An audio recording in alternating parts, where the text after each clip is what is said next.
Welcome back, blade fans. This old sword with you. And as promised, we have something out of the ordinary today. Very bright before your eyes. This yellow, kind of lime green Cricut Provoke Zap.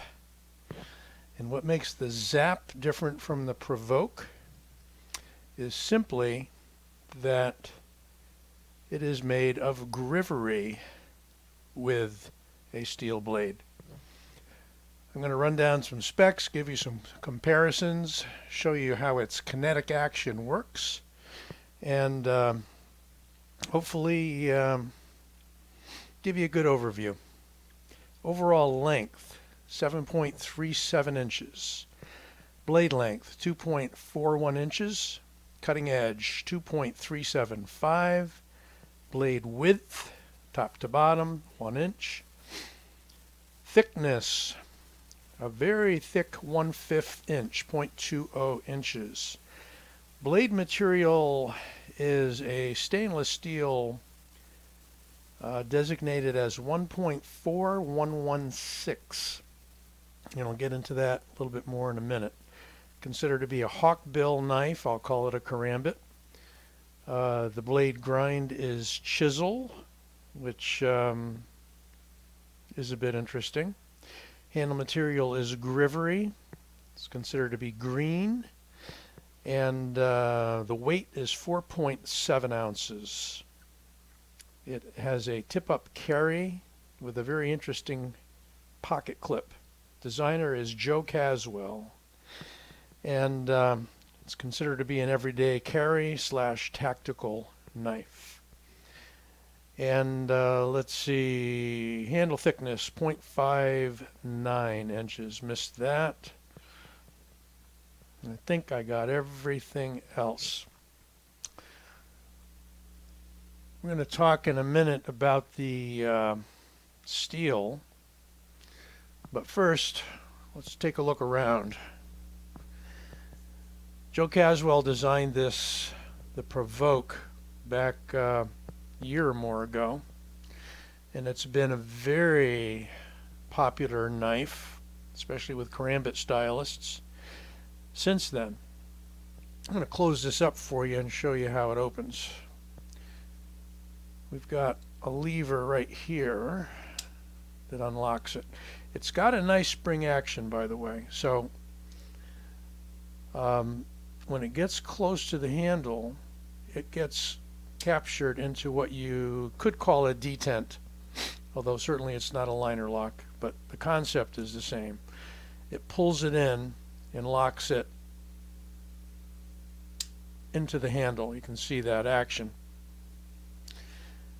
If you hold it in your hand this way, you have an interesting kind of impact weapon with this ring. And Grivory is very hard. It's used even in engine parts in some applications, I'm told. This is Grivory too, these arms. And to open it's very easy. Just push down with your thumb. Couldn't be easier. And so that blade is available anytime you wish. Another extremely neat thing is the clip. So rather than mount a clip as with most Karambits, and I'll show you, for instance, the Karahawk here by Spyderco, I have a deep carry clip, and notice it only brings the it allows it to fit into your pocket up to here. You got all of this hanging out, which is not bad because you can hook your finger in it, and that's a wave opener that the Spyderco uses. But if you're unfamiliar with this, I'll show you for the first time.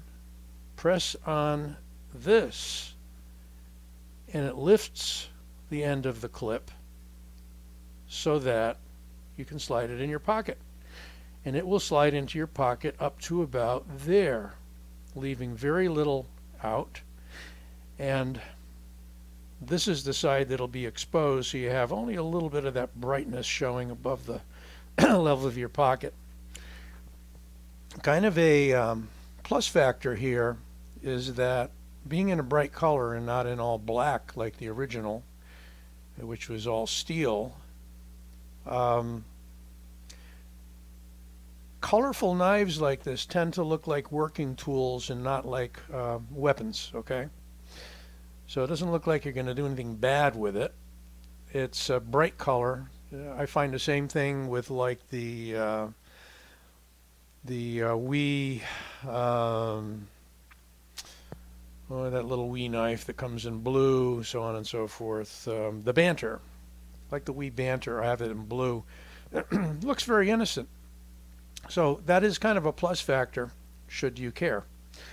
You got some finger grooves here. And so the whole thing grips with the curve of the blade right into the curve of the palm. Kind of interesting. You got enough left over down here to act as an impact device as well. Here's one little thing you got to be careful of with this knife, and that is that the point is not completely in the blade, not completely encapsulated in the handle. So right there, you can pick up that point if you happen to stroke your finger across it. When it's down in your pocket like this, it's unlikely that that's going to happen, unless you, well,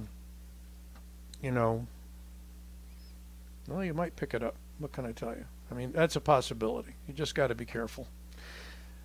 Because there is that little gap right there, and there has to be so the blade can come out of the handle. But that point is available to contact things. Again, you just got to learn your knife and handle it appropriately. But opening, very fast, very quick. Closing is a little slower. I got to kind of dig my nail in there. It has a strong action. There's a nice spring in there. There's brass bushings underneath these screws. I certainly haven't taken it apart, nor do I really intend to. You've got steel reinforcement here on the other side of the Grivory. By the way, if you ever had a cold steel Grivory knife that's all Grivory, you'll know how tough they are. They actually can be sharpened to cut.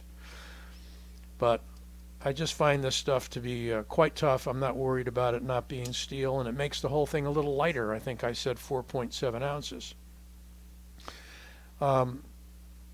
There's a little bit of texturing here to give you some purchase with your thumb when you open it. What I find, though, is that if I can't quite get my thumb down far enough if I keep it there to open it. So I just kind of use that whole bar. Either way, you figure out a way that you like to open it.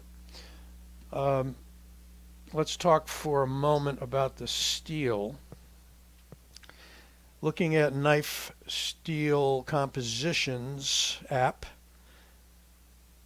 the steel is 1.4116. It's a German steel, one of the most popular kitchen knife steels in mainstream German knives, sometimes listed as AISI 440A, but the specs are considerably different, especially the chromium content.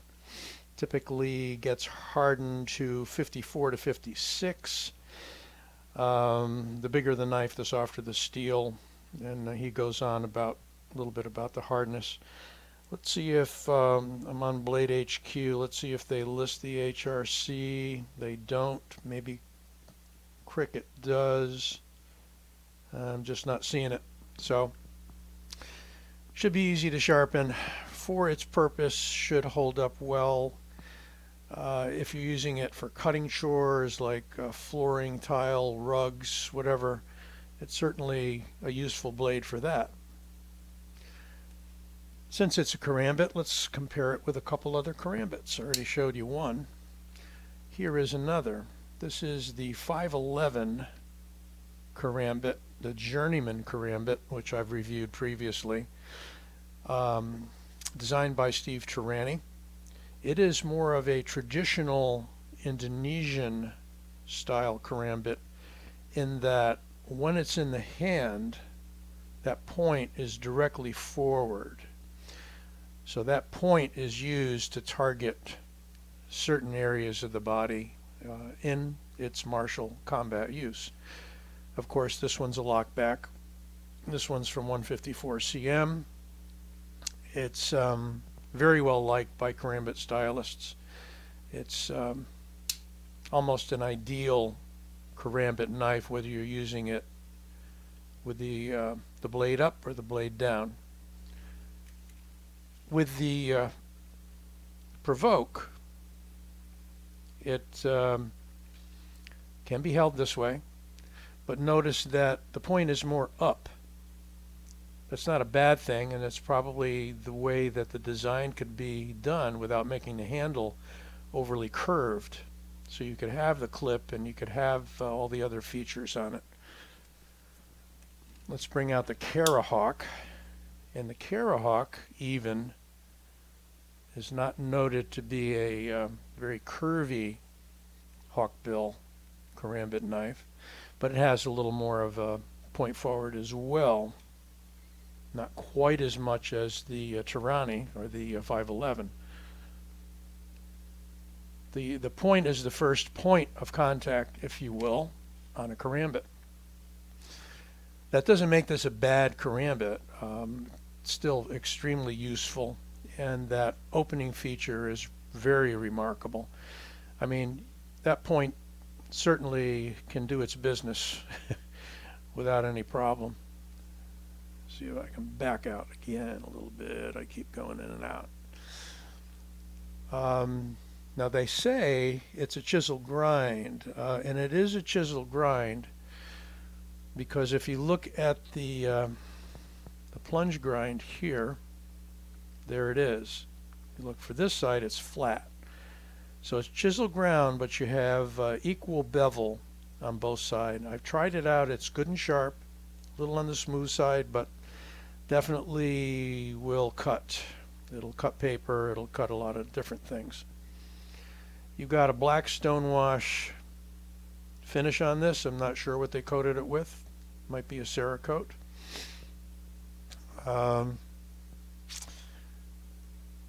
You're not going to be able to close it with one hand unless you're particularly strong with the thumb. You're still going to need two fingers. So again, what I do is just get my nail in there. It's not that hard. And again, it's got a good spring action. I mean, that is gives me a lot of peace of mind in that that's going to stay in there. It's not going to open, fall open on its own in your pocket. The clip is really cool. It's probably the only, if not one of the only Karambits where you can deep carry it. We've got some branding on the side. Provoke and Caswell knives.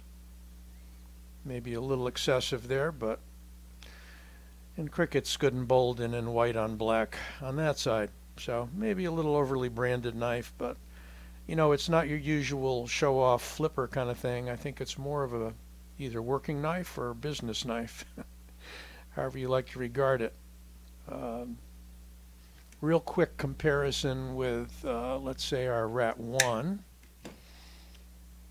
from Ontario.